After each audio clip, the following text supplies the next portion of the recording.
ମୁଁ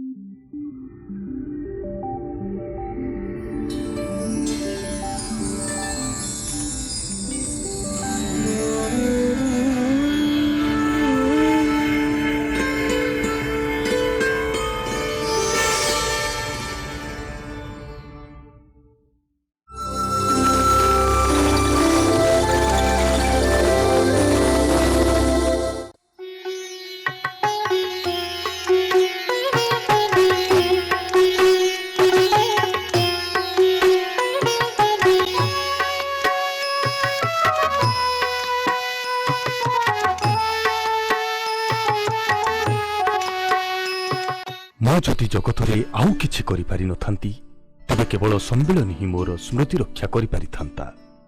ସମ୍ମିଳନୀ ମୋର ପ୍ରାଣପ୍ରିୟ ଅନୁଷ୍ଠାନ।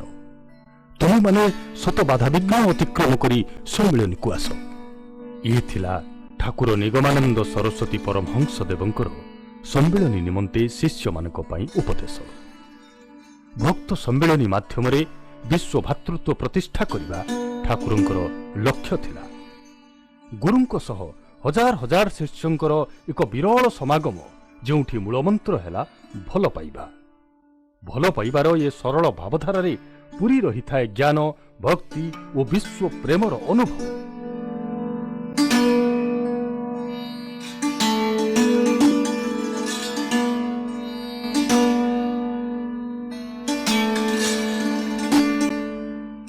ନୀଳାଚଳ ସାରସ୍ୱତ ସଂଘ ପୁରୀ ଦ୍ୱାରା ବିଗତ 60 ବର୍ଷ ଧରି ଭକ୍ତ ସମ୍ମିଳନୀ ଅନୁଷ୍ଠିତ ହୁଏ ପ୍ରତିବର୍ଷ। ଓଡ଼ିଶାର କୋଣ ଅନୁକୋଣରୁ ଭକ୍ତମାନଙ୍କର ସୁଅ ଛୁଟେ। 3 ଦିନ ବ୍ୟାପୀ ଗୁରୁ ଓ ଶିଷ୍ୟଙ୍କ ଗହଣରେ ସମ୍ମିଳନୀ କ୍ଷେତ୍ର ହୁଏ ଉତ୍ସବ ମୁଖର। ଓଡ଼ିଶା ବାହାରେ ପ୍ରଥମ ଥର ପାଇଁ 2011ରେ ଦିଲ୍ଲୀରେ ଆୟୋଜନ କରାଯାଇଥିଲା ଭକ୍ତ ସମ୍ମିଳନୀ। ଦିଲ୍ଲୀର ପ୍ରସିଦ୍ଧ ଆଦ୍ୟା କାତ୍ୟାୟନୀ ଦେବୀପୀଠ ଫେବୃଆରୀ 17ରୁ 19 ତାରିଖ ପର୍ଯ୍ୟନ୍ତ ସମ୍ମିଳନୀ ପୀଠରେ ରୂପାନ୍ତରିତ ହୋଇଥିଲା। ଯୋଗ ଦେଇଥିଲେ ଦେଶ ବିଦେଶରୁ ଆସିଥିବା 7000ରୁ ଉର୍ଦ୍ଧ୍ୱ ଗୃହସ୍ଥ ଓ ସନ୍ନ୍ୟାସୀ ଭକ୍ତମାନେ। ଓଡ଼ିଶା ବାହାରେ ଓଡ଼ିଆମାନଙ୍କର ଏହା ଥିଲା ସର୍ବାଧିକ ସମାଗମ।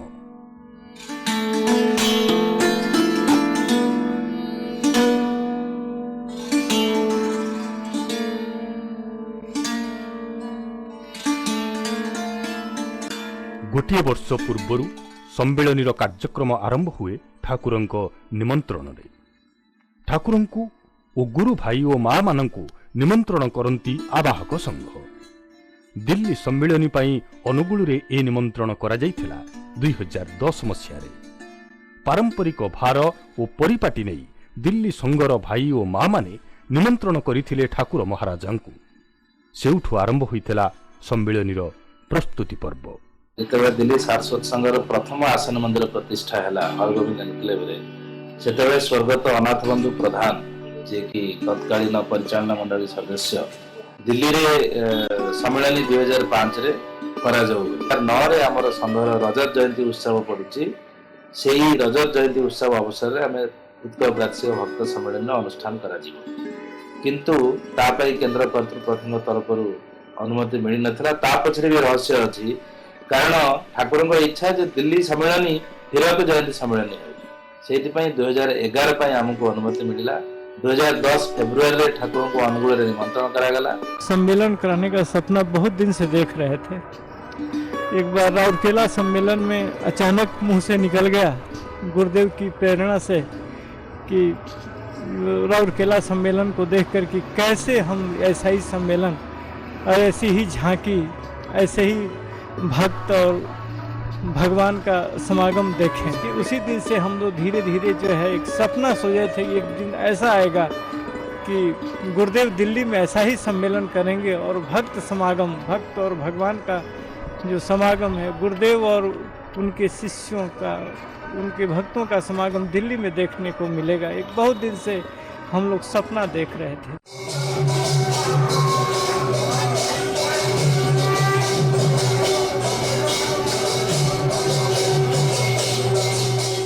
ସମ୍ମିଳନୀର ମାସଟିଏ ପୂର୍ବରୁ ଠାକୁର ପହଞ୍ଚନ୍ତି ସମ୍ମିଳନୀ କ୍ଷେତ୍ରରେ।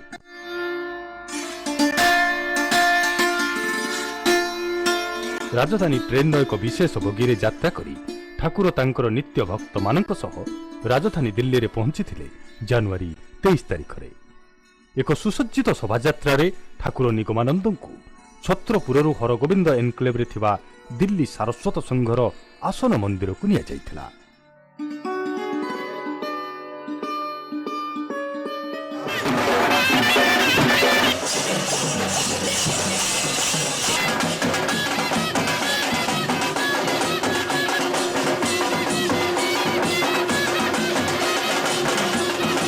ଦିଲ୍ଲୀ ନଗରୀରେ ଓଡ଼ିଆ ଶୋଭାଯାତ୍ରାର ବିଶେଷ ଆକର୍ଷଣ ଏହି ଅବସରରେ ଦେଖିବାକୁ ମିଳିଥିଲା।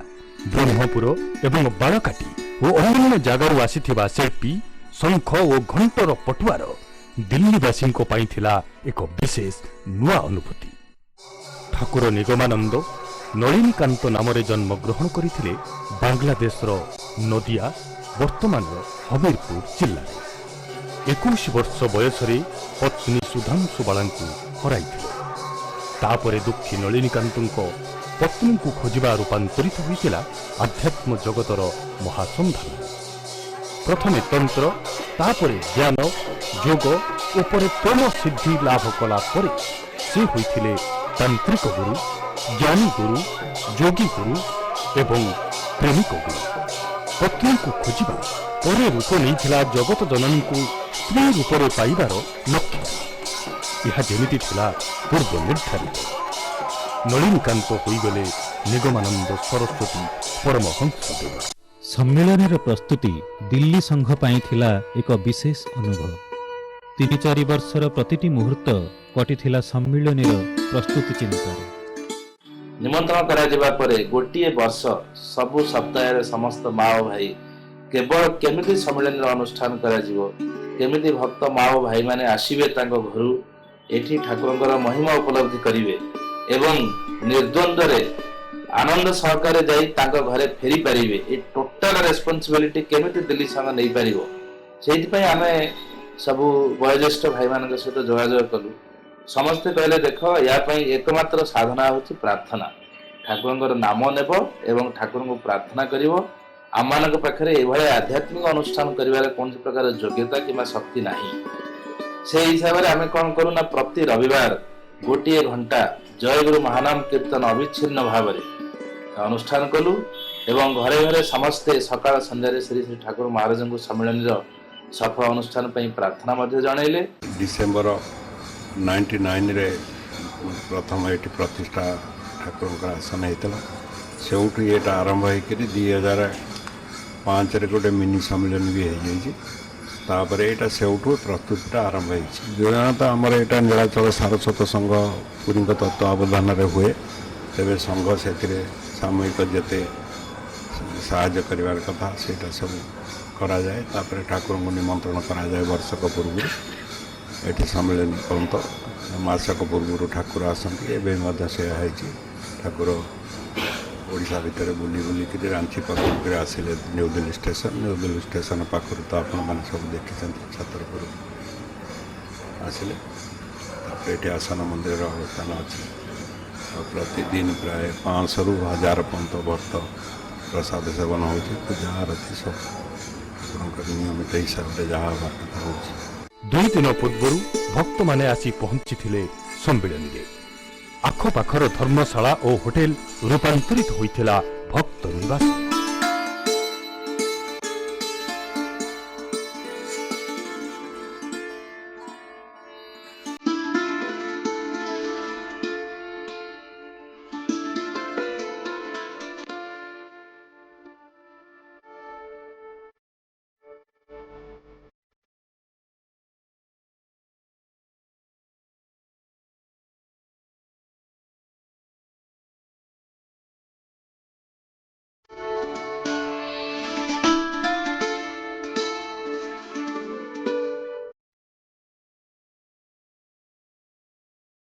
ଫେବୃଆରୀ 17 ତାରିଖ ମାଘ ଚତୁର୍ଦ୍ଦଶୀ ସୂର୍ଯ୍ୟୋଦୟରୁ ଆରମ୍ଭ ହୋଇଥିଲା ସମ୍ମିଳନୀ।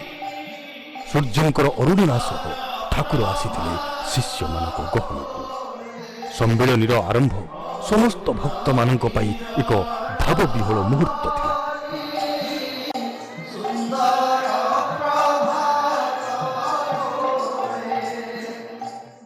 तापरे आरंभ होइथिला षोडश उपचार पूजा। फूलरे सुसज्जित इंडिया गेट्र तोरणरे बसिथिले श्री श्री ठाकुर।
निगमानंद सद्गुरु भावरे अवतरण करिथिले जगतकु तांकर शिष्य मानक पई तंत्र ज्ञान जोग एवं प्रेमरे सिद्धि लाभ कला परे ठाकुर निर्विकल्प समाधि प्राप्त करिथिले कामाख्या आसाम रे। जगत जननी को निर्देश क्रमे से गुरुभार बहन करी समाज को फेरिथिले। सेही गुरु शक्ति अनुभव करंती तांकर भक्त माने प्रतिटी क्षण रे।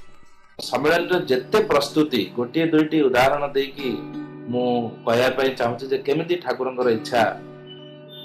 धरंतु आमे सुलभ शौचालय को जाइथिलु टॉयलेट बुकिंग करिया पई तांकु बहुबार टेलीफोन रे जोगाजोग कले मध्ये एवं सेमाने हमकु आश्वासन देले मध्ये कि आमे तम मानकु टॉयलेट जोगै देबु किंतु कोनसी प्रकार रिटन कंफर्मेशन देउ नथिले। से हमकु कहले मु तो ऑफिस छाडी देइची। से आउ जन को ना देले कहले तमे मिस्टर झा को मिसो जाओ आमे तांगा ऑफिस पहुंची की संपृक्त व्यक्ति को खोजिबारे से व्यक्ति नथिले एवं गार्ड कहला जे नाही आपण जो मेन लोक खोजछन से अछन ऑफिस रे। तो तांका ना थला काशीनाथ झा। आमे से काशीनाथ झा को मिसिलु। जेतेबेले से जानिले जे आमे निगमानंद सद्गुरु निगमानंदर सम्मेलन करछु से भारी खुशी हो जाइतिले। से कहला अच्छा मु एई ठाकुर को बहुत भलो भाबरे जानिछि। मु 2 वर्ष तळे निजे पुरी रे थिली। वीरतुंग निमापड़ा पूरी समस्त प्रकार तांकर अनुष्ठान मु देखिछि कारण निमापड़ा रे मते 6 मास डेपुटेशन रे रहया को पड़ितला। तो से हमकु खुशी हेई तांकर गोटी बड़ ऑर्डर जोटा कि पार्लियामेंट रु कन्फर्मेशन थिला ताकू बाईपास करी मध्ये हमकु 6 टॉयलेट जोगे देथिले। सम्मेलनी हमर वर्ष पूर्व निमंत्रण करा जाय। वर्ष पूर्व हम ठाकुर को महाराज को निमंत्रण करथिलु। तापरठु हमर अनुभूति हमर आमे ए प्रकार अनुभव करछु जहा कि ठाकुर निजे ही सब तांको द्वारा करौछ। प्रथम कथा आमे जतो जाइथिलु गे हमर बुकिंग पे का मार्कंडेय भवन आ धर्मशाला इत्यादि बुकिंग पे सेते बेले से माने बड़ माने आग्रह सहित हमर बुकिंग भी कर देले। आमे भाबी नथले जे एमति कर दे बोली। तापरे सब प्रकार फैसिलिटी हमकु जेते ताकर से कले त आमे जेति चाहतु ताटो अधिक फैसिलिटी से हमकु दबाक देले। बड़ एमती देइचंदी फैसिलिटी जोड़ा कि आमे केबे भी एक्सपेक्ट कर नथु। तथा डॉक्टर करण सिंह के पाक जाइथिल त गेस्ट कर देखिबा से तांक पाखरे एमितिला 17 आ 19 ए दीटा 17 नहीं 18 आ 20 ए दीटा डेट रे तांकर अपॉइंटमेंट थिला किंतु 19 टा तांकर खाली थिला। से हमको देखेले कहला खाली 19 तारीख खाली है। अच्छा उनके पास हम गए तो 2 महीने पहले। एक दिन उनके पास वो 19 तारीख का खाली था। 19 तारीख रे से हमको संगे संगे से डेटटा देले। ସମ୍ମିଳନୀର ପ୍ରଥମ ଅଧିବେଶନ ଆରମ୍ଭ ହୋଇଥିଲା ଆଦର୍ଶ ଗୃହସ୍ଥ ଜୀବନର ଆଲୋଚନାରୁ। ଠାକୁରଙ୍କ ନିର୍ଦ୍ଦେଶିତ ମାର୍ଗ ମଧ୍ୟରେ ଆଦର୍ଶ ଗୃହସ୍ଥ ଜୀବନ ଏକ ମୁଖ୍ୟ ଲକ୍ଷ୍ୟ ଥିଲା। ସେଦିନ ପହିଲି ଉଷା ଖୋଲି ଦେଲା ଓଢ଼ଣୀ, ସେଦିନ ପହିଲି ଉଷା ଖୋଲି ଦେଲା ଓଢ଼ଣୀ, ତୁମ ନୂଆ ଆଲୋକରେ ପୁରୀ ଗଲା ଧରଣୀ, ତୁମ ନୂଆ ଆଲୋକରେ ପୁରୀ ଗଲା ଧରଣୀ। କେବଳ ଭାରତ ବର୍ଷ ନୁହେଁ, ଏସିଆ ମହାଖଣ୍ଡ ନୁହେଁ, ସମଗ୍ର ପୃଥିବୀରେ ଏକ ସ୍ୱତନ୍ତ୍ର ଅଞ୍ଚଳ, ଏହାର ବୈଶିଷ୍ଟ୍ୟ ଅଛି, ଏହାର ସ୍ୱତନ୍ତ୍ରତା ଅଛି। ଏଥିପାଇଁ ଏଠି ଜୈନ ମାନଙ୍କର ମଧ୍ୟ ଟେରାପନ୍ଥ ଅଛି, ଏଠି ବୁଦ୍ଧିଷ୍ଟ ମାନଙ୍କର ଅଛି। ଅଦୂରରେ ମହାବୀରଙ୍କର ମୂର୍ତ୍ତି ଆପଣ ଦେଖିଦେବେ, ବିଶାଳ ବିରାଟକାୟ ମୂର୍ତ୍ତି ଦଣ୍ଡାୟମାନ ହେଇଛି ଆଶୀର୍ବାଦ କରିବା ପାଇଁ ଭକ୍ତବୃନ୍ଦଙ୍କୁ। ତ ବିଶେଷ ଭାବରେ ଏହି ସମ୍ମିଳନୀର ହୀରକ ଜୟନ୍ତୀ ସମ୍ମିଳନୀର ଏକ ଐତିହାସିକ ପୃଷ୍ଠଭୂମି ବିଷୟରେ, ଆଧ୍ୟାତ୍ମିକ ପୃଷ୍ଠଭୂମି ବିଷୟରେ ମୁଁ ସାମାନ୍ୟ ସୂଚନା ଦେବା ପାଇଁ ଚାହେଁ। ଏ ହେଉଛି ଆଦ୍ୟା କାତ୍ୟାୟନୀଙ୍କ ମନ୍ଦିର। ମୋ ନିର୍ବାଚିତ ପନ୍ଥାରେ ଅଟଳ ନିଷ୍ଠା ରଖି ଚାଲିଲେ କରୁଣାମଣି ତୁମମାନଙ୍କର କଲ୍ୟାଣ ହିଁ ସାର୍ଥ ହେବ। ତୁମମାନେ ଗୃହସ୍ଥ ଆଶ୍ରମରେ ରହି ପବିତ୍ର ଭାବରେ ଜୀବନ ଯାପନ କଲେ ତୁମମାନଙ୍କ ଗୃହରେ ପୁଣି ବ୍ୟାସ, ବଶିଷ୍ଠ, ଜୈମିନୀ, ପାତଞ୍ଜଳି ଜନ୍ମଗ୍ରହଣ କରିବେ। ଭକ୍ତ ସମ୍ମିଳନୀ ହେଉଛି ତୁମମାନଙ୍କର ଭାବ ବିନିମୟର ପ୍ରକୃତ କ୍ଷେତ୍ର।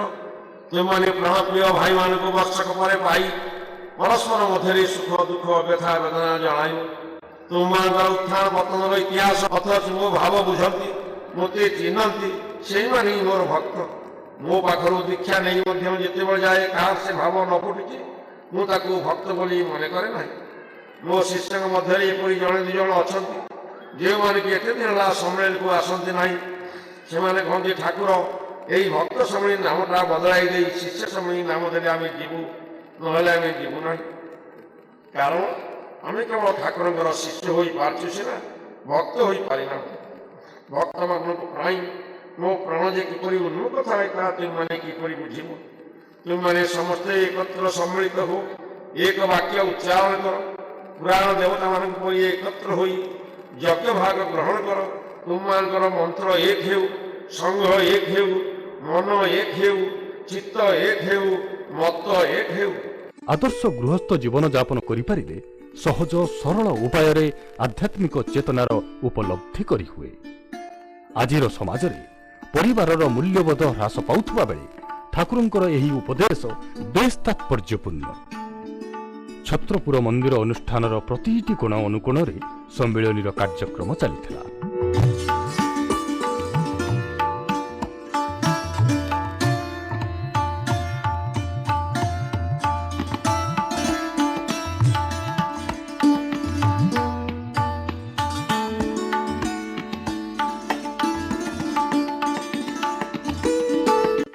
ମନ୍ଦିରର ପ୍ରସାଦ ମଣ୍ଡପ ହୋଇଥିଲା ସମ୍ମିଳନୀର ପ୍ରସାଦ ମଣ୍ଡପ। ଏକ ସମୟରେ 1500ରୁ ଉର୍ଦ୍ଧ୍ୱ ଭକ୍ତମାନଙ୍କର ପ୍ରସାଦ ସେବନର ବ୍ୟବସ୍ଥା ହୋଇଥିଲା।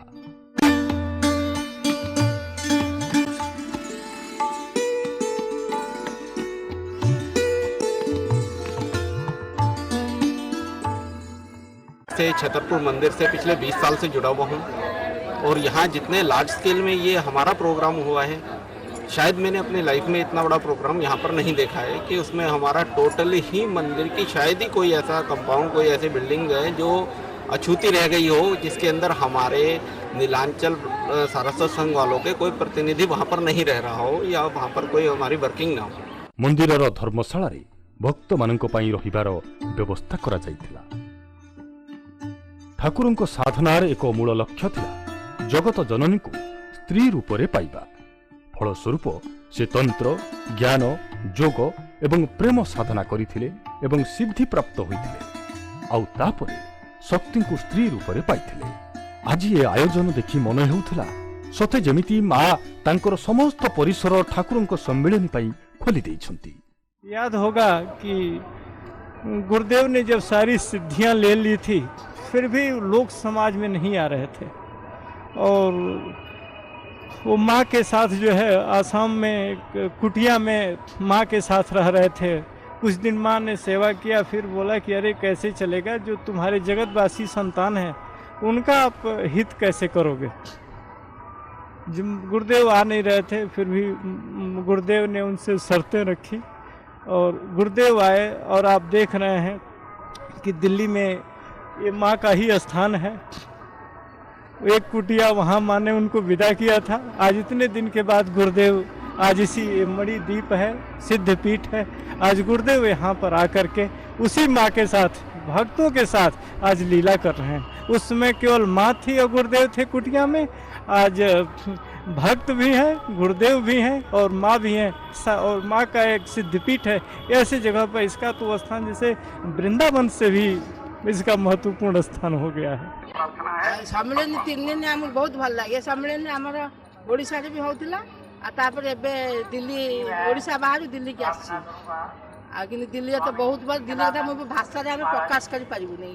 आ दिल्ली एते भल लागु जे सम्मेलन आ ये ठाकुर के एते भल लागु जे हम भी कहि पारिबु नै। दिल्ली शाखा संघ समस्त कार्यसूची खाद्यपेय समस्त राज को राज उपचार भली होइछि एवं ठाकुर षोडशोपचार पूजा मध्य अति उच्च कोटिर। तेणु ए सम्मेलन आमको अत्यंत आनंद देइछि एवं ए सम्मेलन निश्चित ठाकुर जो उद्देश्य जे विश्वगुरु हेबे सब तांकर सनातन भावधारा सबुआडे प्रचार हब। प्रकृत से अमेरिका कौन भारत बाहर मध्य तांको भावधारा निश्चय प्रचार हब, ठाकुर उद्देश्य सफल हब। द्वितीय दिनर अधिवेशन में आलोचना होइतिला संघ शक्तिर प्रतिष्ठा। ठाकुरଙ୍କ भावधारा संघ शक्ति प्रतिष्ठार एक विशेष उद्देश्य रही।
सारस्वत संघ प्रतिष्ठा तार जो बेसिस जेनेसिस और प्रोग्नोसिस को आम जब पर्यालोचना करवा आम देखा से श्री ठाकुर महाराज तांकर समग्र ऐश्वर्य वितरण कर बंगभूमि गुप्त भाव अवस्थान करने आसिले 1922 आसिले आमर श्रीक्षेत्र को एवं सी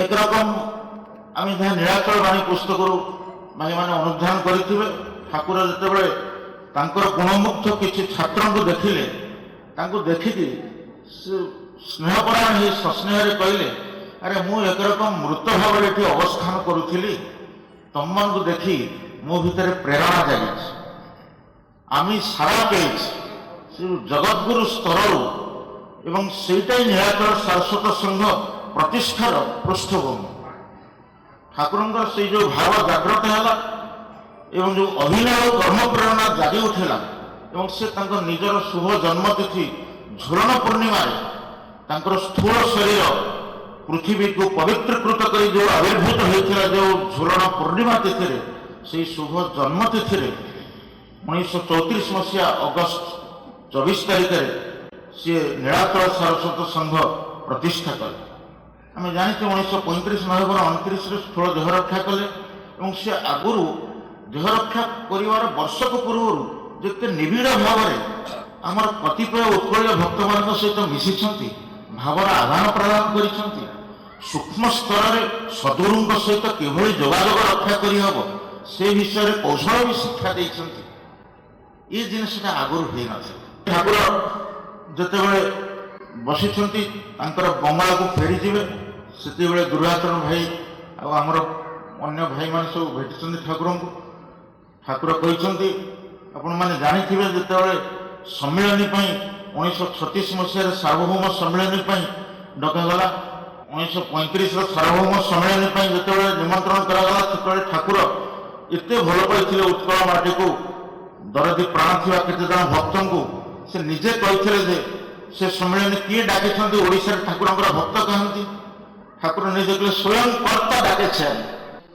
मुझे कहती दुर्गाचरण भाई अवदान कथा कारण दुर्गाचरण भाई निज श्री श्री ठाकुर पट्ट शिष्य गृहस्थ ऋषि नृपेन्द्र चंद्र राय पुओ रवीन्द्र चंद्र राय जी आम जातिस्मर कहानी बही लिखिं निगम निबंधावली सद्य प्रकाशित पुस्तक लिखिं सी गोटे जगह लिखिं मु बापा को शुणी बापा थे स्वप्न देखिले चिन्हट कर दुर्गाचरण तो दुर्गाचरण समय अभाव विशेष ये करें कहीं दुर्गाचरण भाई जो दीक्षा व्यवस्था ठाकुर कले भाई मैंने जानी नारायणी माँ जन्म तिथि ठाकुर केमती कहते क्षीर दरकार नारायणी जन्मदिन मदनमरु निजे क्षीर बोही आनी दुर्गाचरण भाई जो ठाकुर मुझे साधना करें वीरतुंगर रुक्ष साधना वेदिका दुर्गाचरण 1935 रु 1942 भितर से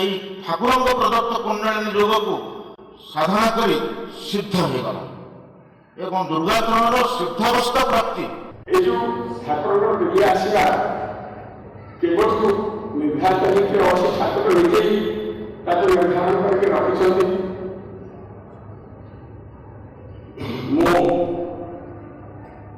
ठाकुर दिल्ली संघ आरंभ हवा नहीं आज सम्मेलन पर्यंत जो सब घटनाक्रम है दिल्ली में से विषय किसी आलोकपात करी संघ शक्ति विषय कहने बुझा सहज हम तथा मुझे किसी प्रभावित ठाकुर आकर्षित प्रभावित आकर्षित माँ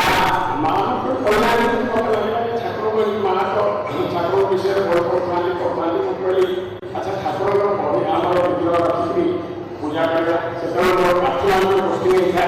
देहर आवर्जना निर्मल करिबा पई जेपरि स्नानर आवश्यक मनर आवर्जना को निर्मल करिबा पई सप्ताहरे थरे संघ को आसीबा आवश्यक सेहिथिपाई आज नीलाचल सारस्वत संघ द्वारा परिचालित अनेक संघ ओडिशार पुरपल्ली रे गढ़ी उठिछि खाली ओडिशारे नुहे भारतर विभिन्न सहर और सुदूर अमेरिका रे मध्य सारस्वत संघर गठन करा जाइछि अमेरिका स्थित आर्कानसास यूनिवर्सिटी कंप्यूटर इंजीनियरिंग विभाग प्राध्यापक डॉक्टर ब्रजेंद्र पंडा अनुभूति किछि एमिति थिला अमेरिका सारस्वत संघ जेतले प्रथम स्थापन होइतिला सेतेबेले आमे 7 जन परिवार 7टी परिवार मिसिकरी सेटा करथिलु प्रथमे आउ धीरे धीरे वर्तमान सभ्य संख्या बढ़िकी आमर 64 जन सभ्य जोग दौरान सेतेबेले मासरे थरे करथिलु वर्तमान प्रति सप्ताह होउची आउ ठाकुर अशेष करुणारू आमर सभ्य संख्या बढ़ी बढ़ी चलती ठाकुर सेवा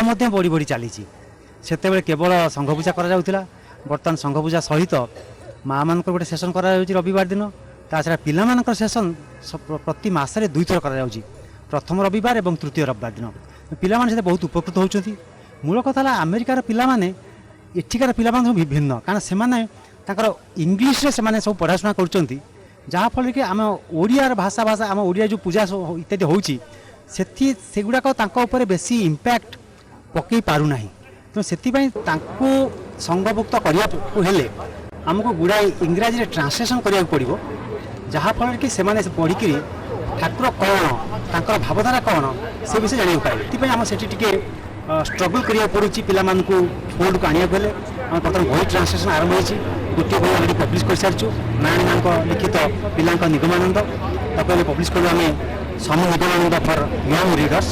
बर्तमान आम ठाकुर चिठर ट्रांसलेशन आरंभ होती। ठाकुर चिठर प्रथम भाग प्रथम खंड अध्ययन अधिक ट्रांसलेशन हो सारा आशा कर आसंता वर्ष मध्य ट्रांसलेशन करूँ। द्वितीय दिनर संध्या रंगीन हो जाइथिला आनंद सभार रंगरे। सम्मेलनी अनुष्ठान रे भक्ति ज्ञान पूजा अर्चना और मनोरंजनर एक अपूर्व समाहार देखा मिले।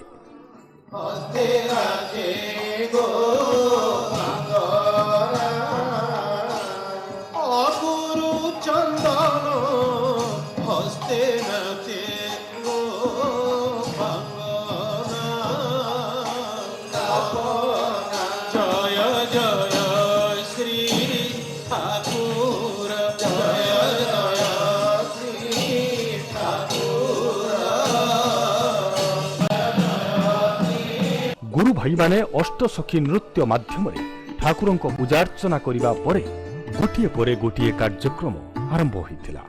सेथिरे थिला संगीत नाटक पाला एहिपरि अनेक कार्यक्रम।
सभापति आसन में बसी जाते ना आम कम हो जाते बहुत लोग ये रेडी कले।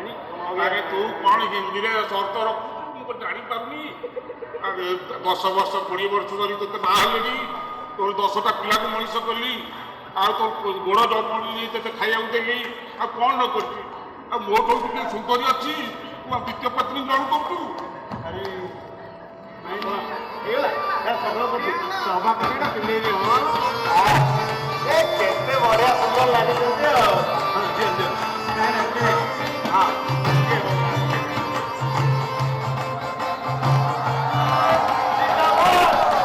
राजधानी दिल्ली बसी गुरुंका परस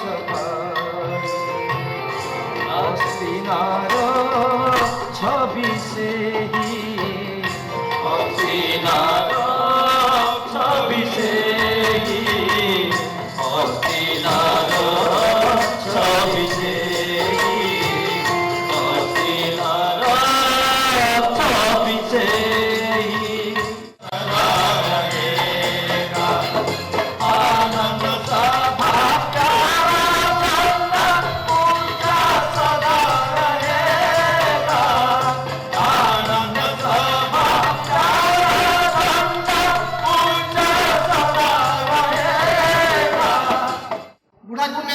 मशाणी की मु दौड़नी मशाणी काठ फाट सजा बुढ़ा को शहीद निआ दबा बेलू मुझे देखिदेवी हाँ हाँ हाँ टे रुह रुह रुह रुह टे अटक तापर डबा खोलनी से टिके मतनानंद मुदुक ता पाटर जमी गेंजी देती निआ खोप के दंडिया मारदारा स्वामी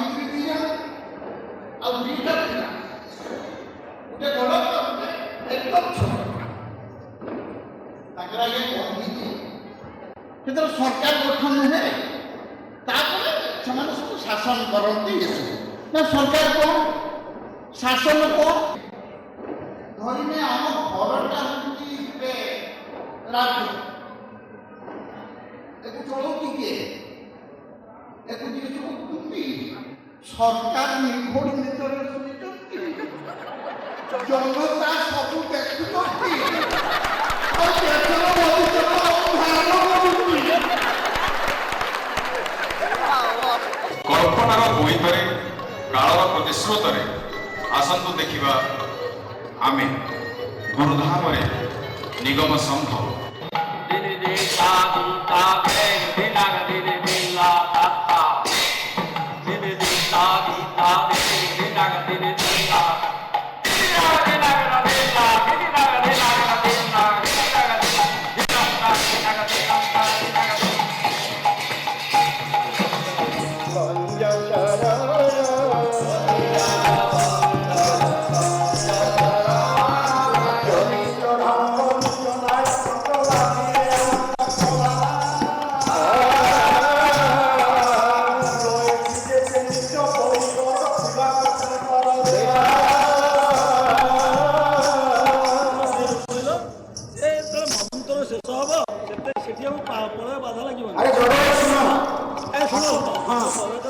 ଠାକୁର କୋଉଠି କହିଛନ୍ତି ନା ତମେ ମନରୁ କାନ୍ଦିକିରି କହୁ? ଠାକୁର ଶ୍ରୀମୁଖରେ କହିଛନ୍ତି ମୁଁ ସମ୍ମୁଖରେ ଆସନ ସତ୍ୟ ଯୁଗ ଦେଖୁଛି। ସେତେବେଳେ ତୁମେ ମାନେ ଏତାପ କ୍ଲିଷ୍ଟ ପୃଥିବୀକୁ ବ୍ରାହ୍ମଣ୍ୟ ଭାବରେ ସେବା କରୁଛ। ଆରେ ଆମକୁ ଯଦି ପ୍ରଳୟ ବାଧା ଲାଗିବ ତାହେଲେ ଆମେ ଏତାପ କ୍ଲିଷ୍ଟ ପୃଥିବୀର ସେବା କେମିତି କରିବୁ? ଏବେ ଆସ ବର୍ତ୍ତମାନ ଆମେ ବିଷୟ ଉପରକୁ ଯିବା।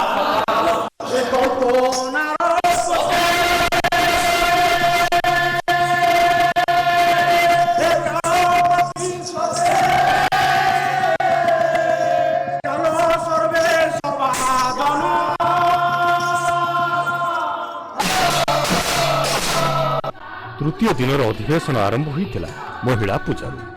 ଠାକୁରଙ୍କ ପରିବାରରେ ଭକ୍ତମାନଙ୍କୁ ଭାଇ ଏବଂ ମହିଳାମାନଙ୍କୁ ମା ରୂପରେ ସମ୍ବୋଧନ କରାଯାଏ। ଠାକୁରଙ୍କ ପରିବାରରେ ମହିଳାମାନେ ହେଉଛନ୍ତି ଜଗତ ଜନନୀ ସ୍ୱରୂପା, ସେଥିଲାଗି ସେମାନଙ୍କୁ ମା ସମ୍ବୋଧନ କରାଯାଏ।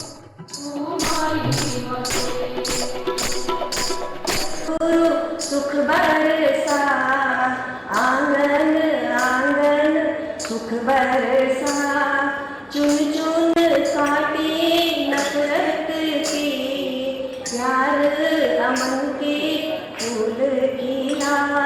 ଆମ ସ୍ୱାମୀଙ୍କ ଘରକୁ ଗଲି ଯେ ଆମ ଘରର ଚଳଣି ବିଲକୁଲ ଓଲଟା ସେଠି। ଆମ ଘରେ ପିଆଜ ରସୁଣ ଖାଆନ୍ତିନି, ସକାଳୁ ଉଠିକି ପ୍ରଥମେ ପୂଜା କିନ୍ତୁ ସେଠିକୁ ଗଲା ପରେ ମୁଁ ଦେଖିଲି ସେଠି ତାଙ୍କର ମାଛ ରୋଜ ଚାଲେ। ମୁଁ ଦେଖିକି ବହୁତ ଆଶ୍ଚର୍ଯ୍ୟ ହେଲି। ମୁଁ କହିଲି କେମିତି ଚଳିବେ ଠାକୁର? ଧୀରେ ଧୀରେ ସେ ହିଁ ହାତ ଟାଣିକି ଆଗକୁ ନେଉଛନ୍ତି। ମୋର ସେମିତି ଇଏ ନାହିଁ। ସେ ଯାହା ତାଙ୍କ ଖୋଜିବା ଯେଉଁ ଆମର ପ୍ରାର୍ଥନା ସଙ୍ଗୀତଟି ବୋଲାଯାଏ କି ଖୋଜିବା ପଡ଼ିବେ ଖୋଜି ନାହିଁ ତ ପାଇବା ପରି ପାଇଛି, ସେମିତି ମୋତେ ତାଙ୍କର ସବୁବେଳେ ପାଇଥାଏ। ମୁଁ ତାଙ୍କର କରୁଣାର ପରଶ। ମହିଳା ପୂଜାରେ ସମସ୍ତ କାର୍ଯ୍ୟକ୍ରମ ପରିଚାଳିତ କରନ୍ତି ମା ମାନେ।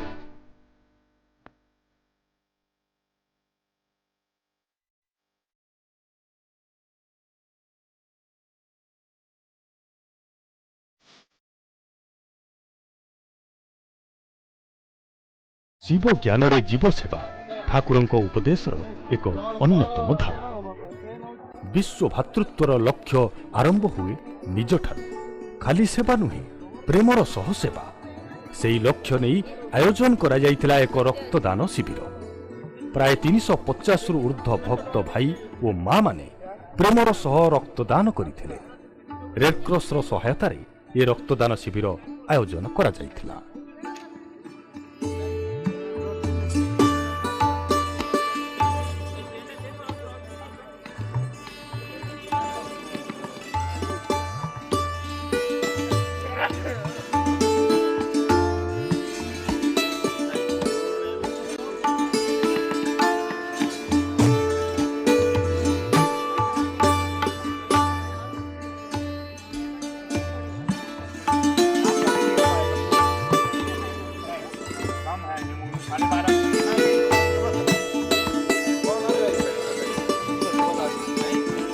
फास्ट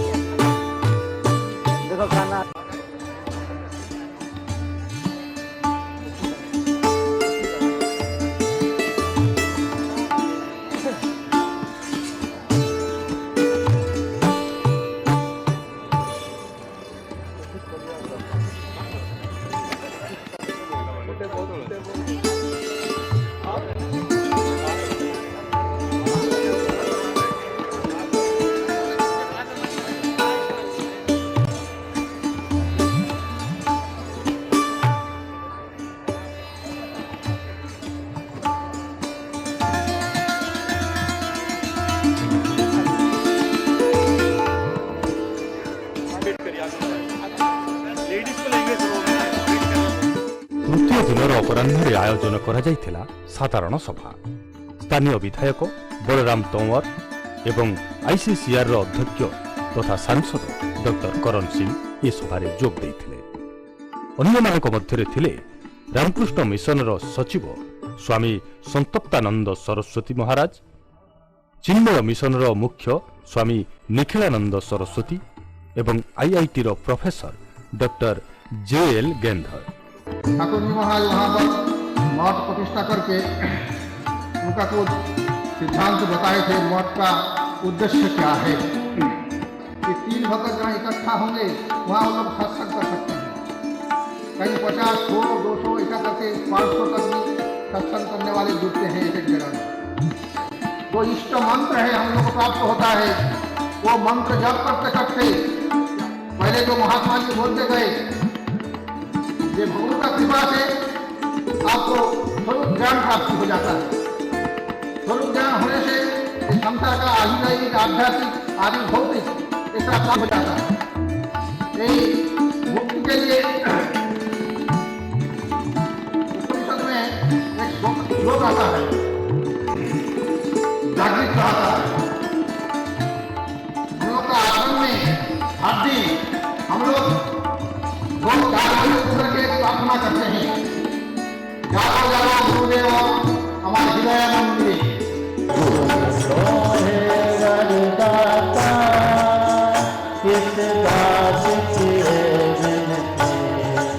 गुरु जी के दर्शन करने पूरी गया था। जो भावना आप लोगों में मैंने देखी है वो बहुत अच्छी भावना आप लोगों में है। और जिस संगठन में जिस संस्था में इतनी अच्छी भावना होती है वो संस्था जरूर कामयाब होती है। मैं आपको ये विश्वास दिलाने आया हूं कि ये मेरा विधानसभा क्षेत्र है। कोई भी मेरा लायक काम हो मैं सदैव उसमें आपके साथ हूं। अगर स्पिरिचुअलिज्म को पीछे छोड़ देंगे तो सारे समस्या पैदा हो जाएगा। सारे भारत में हमारा देश में स्वामी विवेकानंद जी की 150th बर्थ एनिवर्सरी मनाया जा रहा है। उन्होंने भी यही कहा था कि every human being has a right to be a prophet. तो ये जो बात, ये जो सारे स्पिरिचुअल ट्रेडिशन में जो इंडिया में देखा जाता है ये डेमोक्रेटिक अप्रोच है। मैं गुरु हूँ ये भाव लेके आए हैं, केवल वो ही सदगुरु हो सकते हैं। कोई भी महापुरुष महान इसीलिए होते हैं जब उनकी जीवन में 3 चीजों होता है। क्या क्या है? एक है वो बॉर्न ग्रेट होना चाहिए, मतलब पैदाई ही ऊंची होनी चाहिए, या तो greatness would have been acquired by them, या तो जब उनकी जीवन काल में वो ग्रेटनेस को एक्वायर करे, नहीं तो greatness must have been thrust upon to him, या तो ग्रेटनेस उनके ऊपर थोपा जाए। इन 3 चीजों में कोई महान हो सकता है। सद्गुरु निगमानंद जी ये तीनों चीजें उनके जीवन में था।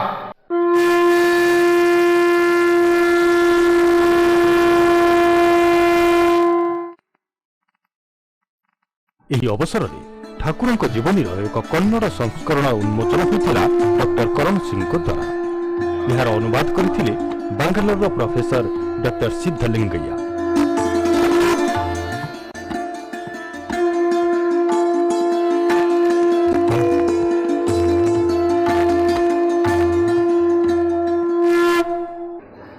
For the first time, the life history of this great soul was written in Oriya.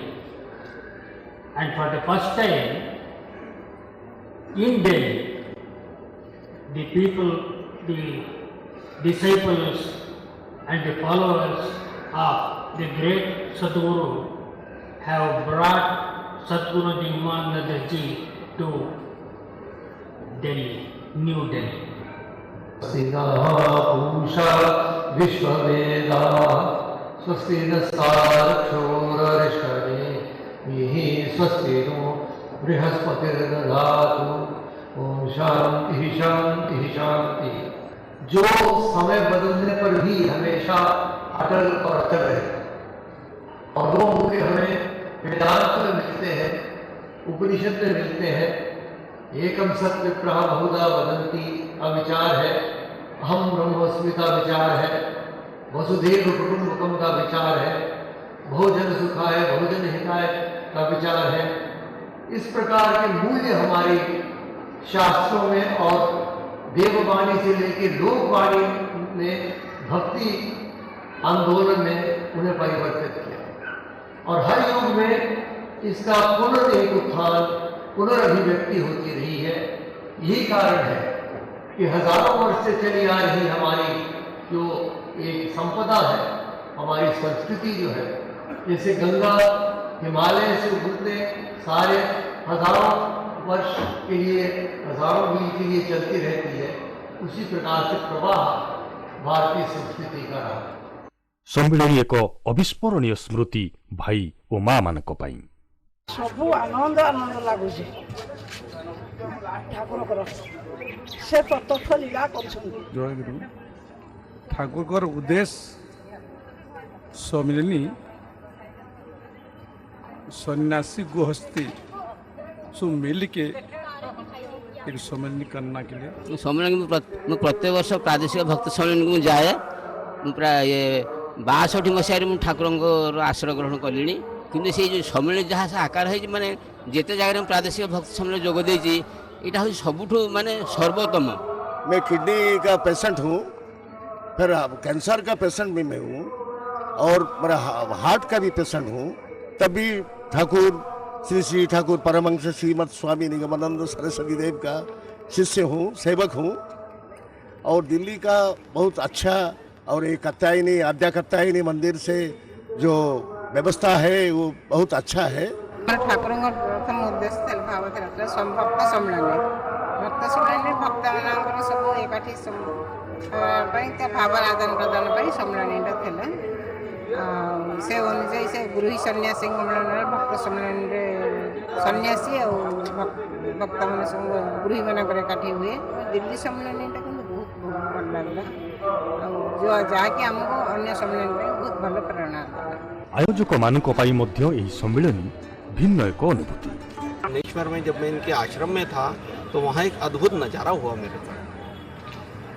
उससे मेरे को अपने मन में ऐसा फील हुआ कि कुछ ना कुछ है ठाकुर जी के पास, जो ठाकुर जी ने मुझे अपनी तरफ आकर्षित करा, और मुझे मेरा मन बार बार उनके पास आने के लिए करता है।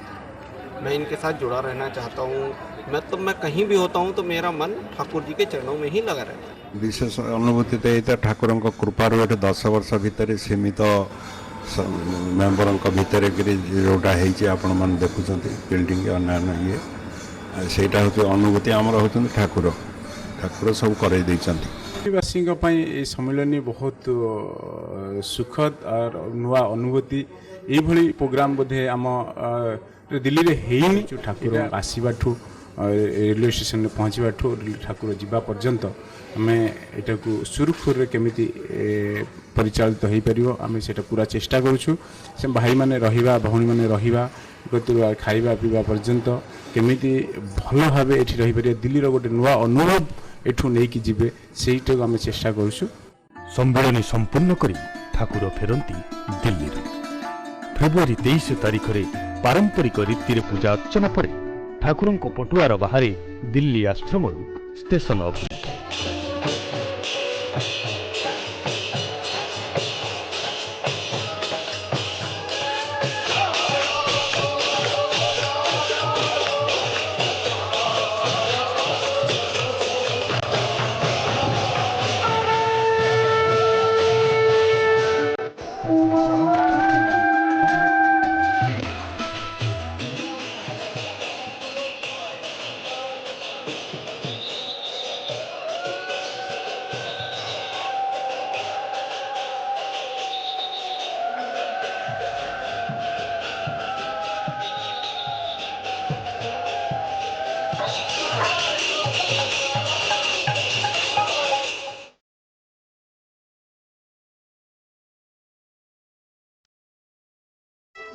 मते टिके भल पाओ मु तुमको हाथ धरे मुक्ति धाम को नहीं जीवी।